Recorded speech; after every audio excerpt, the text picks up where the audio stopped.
Good afternoon.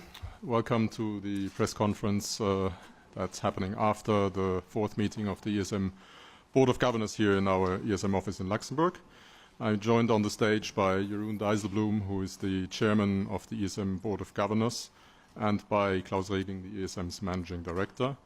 The press conference will be followed by the Eurogroup meeting, and then, as always, there will be a Eurogroup press conference in which all the questions of the Eurogroup will be answered.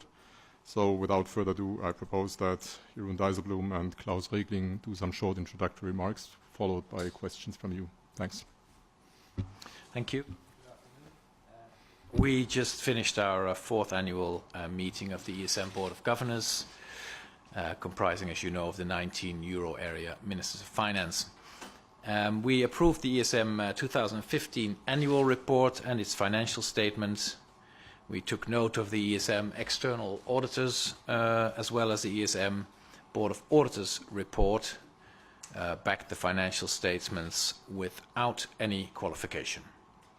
Up until last year, the ESM could be described as an institutional startup, but that's no longer the case. With its upgraded risk framework, robust internal controls, early warning system for former program countries, and its staffing, the ESM is now a fully mature institution. The ESM's positive financial results in 2015 are noteworthy, as the current low interest rate environment challenges the ESM, since it has to invest its paid-in capital of over 80 billion with the aim of capital preservation. With this in mind, we followed the Managing Director's recommendation to allocate the ESM's net income of almost 730 million euros to the ESM Reserve Fund. The Board of Governors was happy to see that the ESM was able to respond swiftly and in a flexible manner to the increased funding needs as a result of the third program for Greece, which, as you know, we decided last August. Today, the Board of Governors unanimously agreed on the supplemental memorandum of understanding for Greece.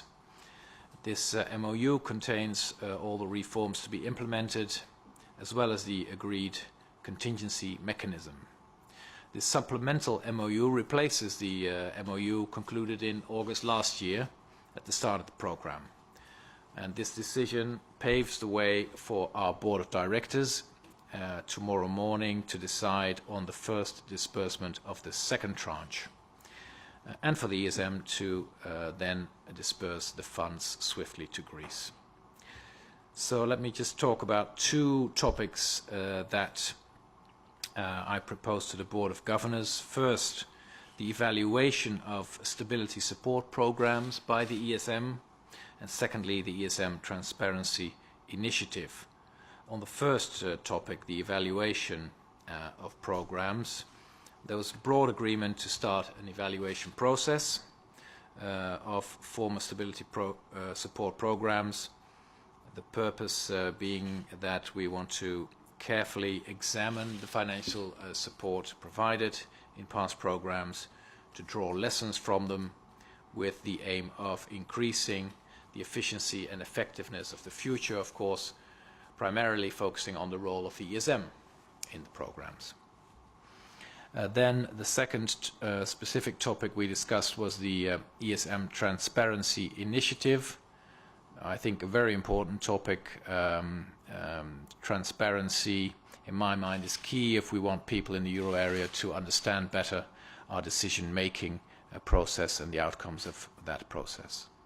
So we've decided that the ESM will from now on publish more program-related documents, and this mirrors broadly what we recently also decided in the context of the Eurogroup. As the ESM is, of course, a separate organization with its own institutional identity, this step required a decision by the ESM Board of Governors, which we took today. And that makes me a happy man, and on that happy note I will return to the Managing Director.